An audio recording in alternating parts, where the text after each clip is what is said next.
Have you ever looked at an expensive CIMIC and said, maybe I can do that myself? Well, that's exactly what I did, and now you get to come along for the ride.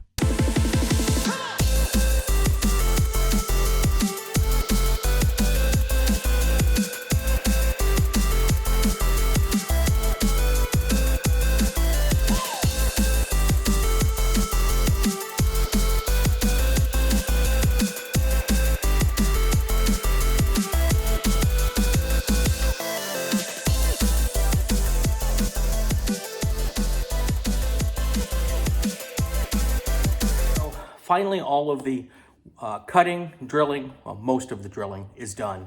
All of the big parts have been assembled. It's now time to carry them up our big flight of stairs to get to the upstairs of our house here.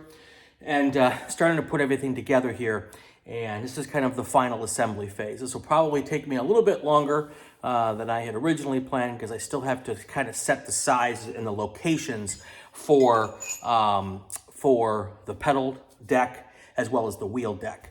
And once I get the base put together here, I will be able to do that. So let me show you what I'm doing here. And I do have a helper. This can be done by one person, but it certainly helps to hold some of these big pieces up while you're getting them lined up to have a second person here with you.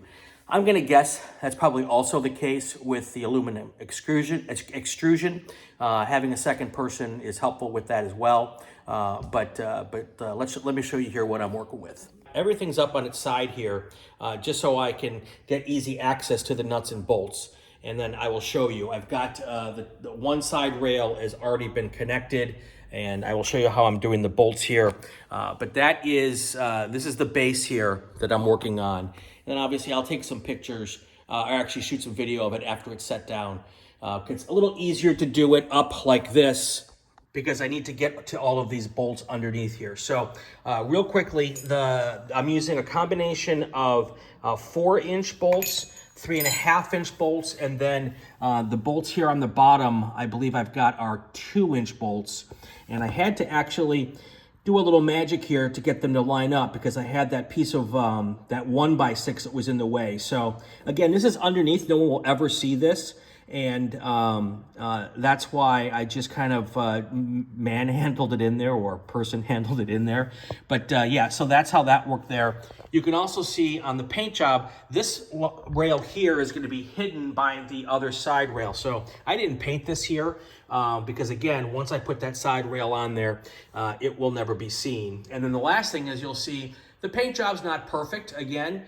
Aesthetics are not what I'm going for with this build. It's supposed to be functional, utilitarian, but I did want it to not be horribly ugly because it is up in our kind of our family room area. So a little bit of paint, it'll look decent enough for the purpose that I am. And again, I think this is going to be a short-term solution for me. We're going to get an aluminum extrusion rig here not too long down the road. But I'm doing this as a learning process so that when I hear people say that the wooden rig is never going to be as strong as the aluminum extrusion, I will now have firsthand experience to agree or disagree with that assertion. And that is the biggest thing. So that's the situation here. We're going to get back to continuing putting this together. I have these in a 3-bolt pattern. We're going to bring it up over here, Alex. Camera. Yeah, we're going to bring it up over here. So there's 3 bolts holding this in. That's upside down, so we've got to flip it over. There's only one way this will fit, and I'm hoping it's this way. Is that the top bolt? Nope, it goes like this way. Yep. Alex, I need 6 more. 6 more things? 6 more washers. Yep. That's the other thing. Because we're going through wood, on each side of every bolt is going to be a washer. That's to make sure that the bolts don't pull through the wood and to make it as strong as possible. So we're going to go pop these through right now. You can hold this for me just for a second till I get the first 2 bolts in. Yep. And then I can take it from here. Yep. And again, I could probably do this myself with like balancing this on my head and all that kind of stuff. But if you have someone to help you, it's a whole lot easier. You're not going to give me any credit? Yes, this is Alex. Alex is here helping out. I am the child. There you go. And now that I move that, we'll get this put back in. So we're going to get this bolt here. Pull back just a second, Alex. I can't see. I can. Hold on. Okay, there we go. Here's the first one. Yes. Go through with that one. These real quick just to double check. Ooh, that's plenty heavy. That's the other thing with this versus aluminum is that this will be quite heavy compared to the aluminum. So once it gets in place, I'm not going to want to move it. It's also why I building it in pieces because I had to bring it all upstairs. So there's that. And then the last thing is you could probably do most of this with glue and screws. But again, I wanted to take it apart and put it back together. And I think that this is actually stronger doing it this way as long as there's a washer on each side here. So, all right, you can see now how I've got this sitting up. There's the seat, it's already been attached. I'm now gonna put it and then I'm gonna walk it back and kind of put it in its final position here. Because like I said, once this thing is fully built, I am not gonna wanna move it again. So, let's see what happens here. The other thing I need to be able to do is, let's sit on it first. Well, that's plenty good. And I'll be able to adjust it back and forth. So because my wife and my kid are both a lot shorter than me, my plan is I set it so that the arms for me or the wheel for me is gonna be just maybe 1 or 2 notches forward in the seat. And then if they want to play, use the game, if they want to use the sim, they'll be able to go as far forward as they need to get to the pedals and to get to the wheel. So purposefully building this for a shorter family. I'm 5'6", my wife's right around 5 foot. Alex is 4'8", 4'9", right in that area, 4'8". So this will work perfectly for all of us. If you are 6 foot tall, you just put your pedals further down, and this should fit everybody because again, I use those same dimensions as the commercially available high-end rig. So the length of these arms is exactly the same length as the arms that you would get from the top line aluminum rig that I'm replicating by wood here. So the other thing I want to do is move the seat all the way back, and I need to make sure that where I set this finally, I can literally walk around the back here because the back is where I'm going to be having to get in. So it's too close here, I can't fit. So we're going to move this way.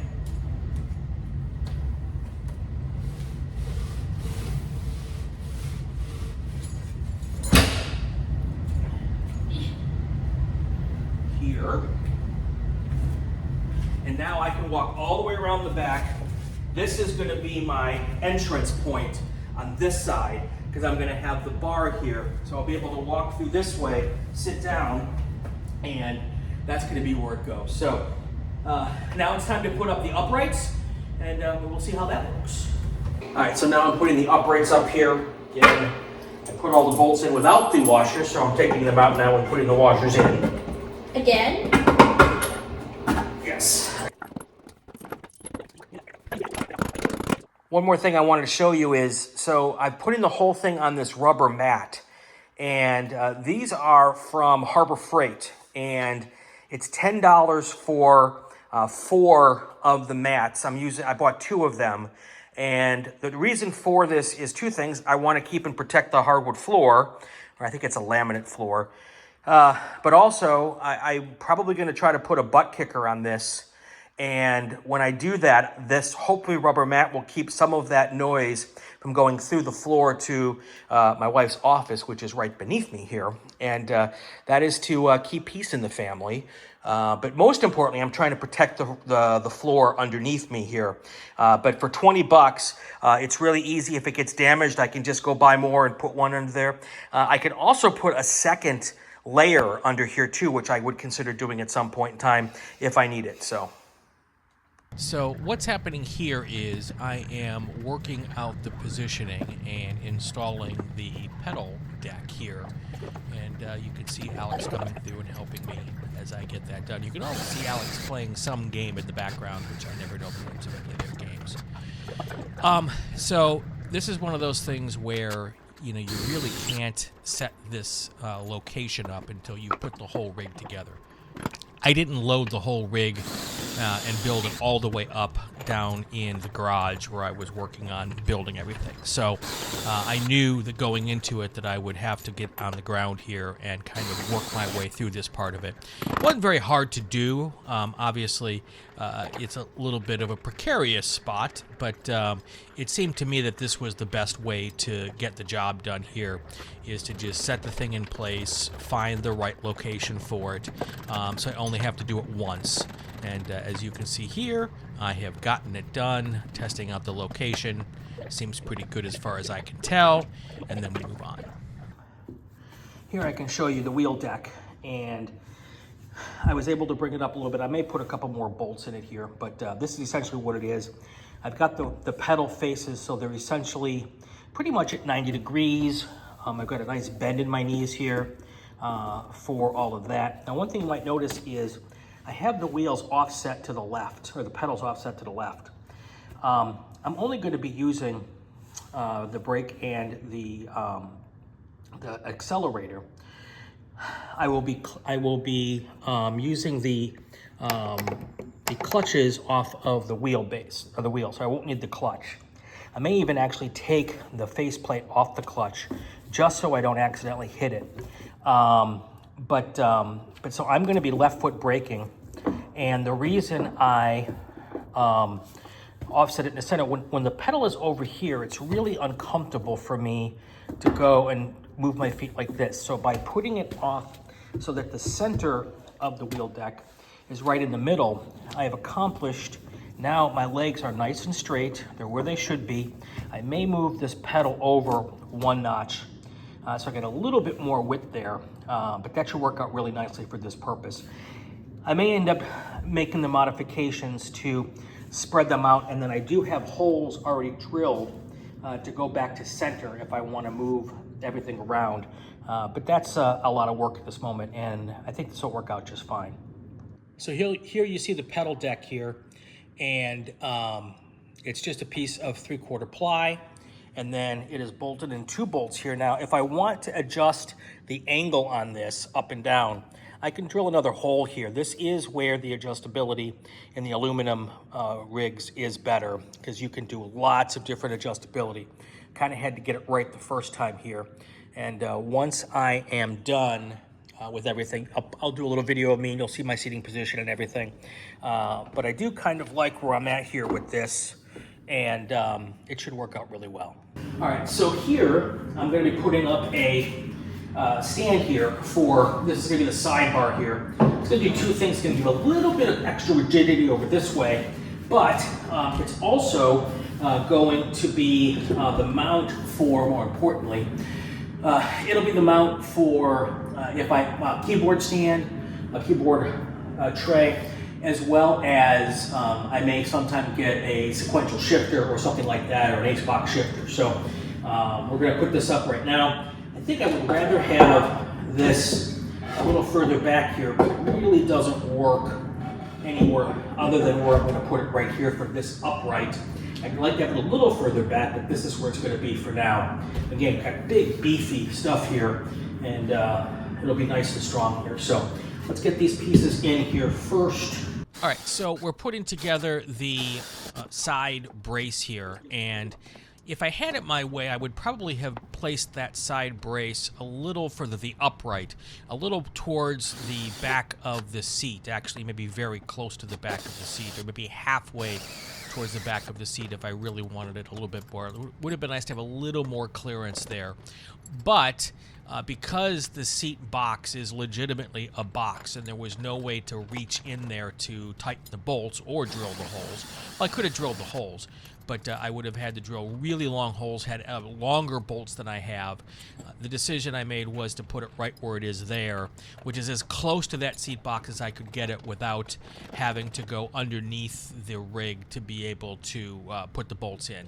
So you can also see I'm using clamps. Never enough clamps in any wood project. You're always hoping, wow, I could use another clamp or two. But I was able to use clamps here to line those things up and to get the bolts drilled, and then the holes drilled, and then the bolts put in. So all in all, not too bad of a situation there, and we got that done pretty quickly. All right, so this bar here will at some point here hold my keyboard tray. Will be right here, and if I end up putting up a sequential shifter, it'll go right here on this. This also adds just a little bit more heft to this wheelbase. So if there's any kind of force feedback here going on, it will work out really, really well here. And all right, so right now, all that's left is to build the monitor stand, and then we're about ready to go and give this thing a try. So this is kind of the finished product here. You'll see it. Notice the direction it's pointing to. I'll talk about that in a second. But there is the monitor stand. It's also a replica of the aluminum extruded stand from this company. Notice the direction that it's in now, and then also notice the direction that it is in this moment. And if you notice the piece of wood there right at the bottom at the leg of the monitor stand, you will notice that I had not cut enough wood initially, so I had to put a last minute cut, and then I got lazy and I didn't want to take the time to paint it. And when I turned it around, because it was supposed to be on the other side and not seen, well, then when my wife came to me and said, you know what, I would rather you turn that around if possible. So we turned the whole rig around. Well, now that piece of wood that I wasn't going to paint because it was going to be hidden on the other side, well, it's no longer hidden on the other side. So I just went out and changed it. So you can see now it's painted. I actually took it off, took it downstairs, painted it, and brought it back up. So here's a little video of pretty much what it is today.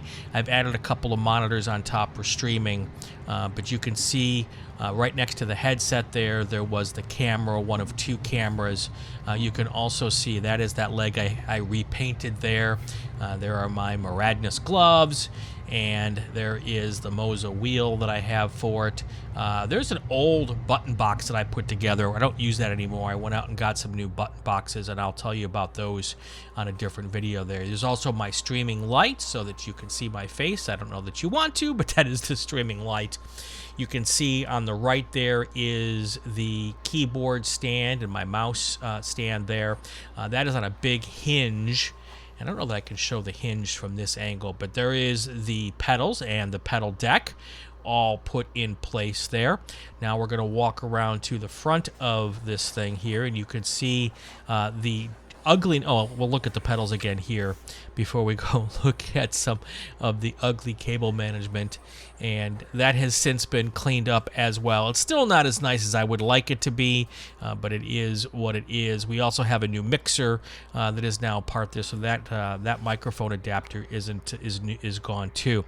There is my gaming laptop, and that was going to be my streaming computer, the Apple, but I now have a different little tiny computer also.